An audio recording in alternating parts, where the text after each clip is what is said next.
Uh, you, you knew I had a horse family, but this duck family have adopted me too. There's Daisy duck, there's also a couple of chickens there, and they know this is feeding time, so I just quack at them and crow at the roosters. No kidding.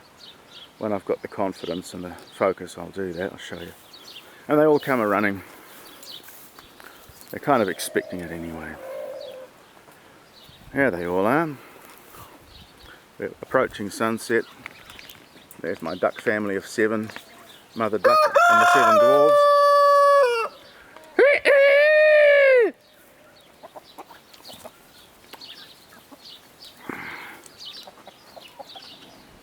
Quack, quack, quack.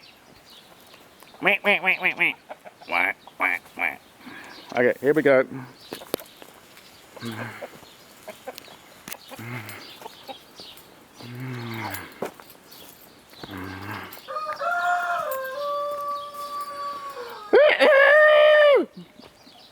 God, that went right down the valley.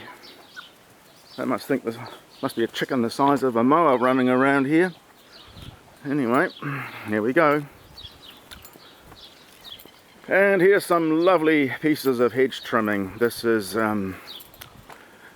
Cuperso Leylandia, false cypress, and this is all kindling for the next winter. Just make this into kindling. As I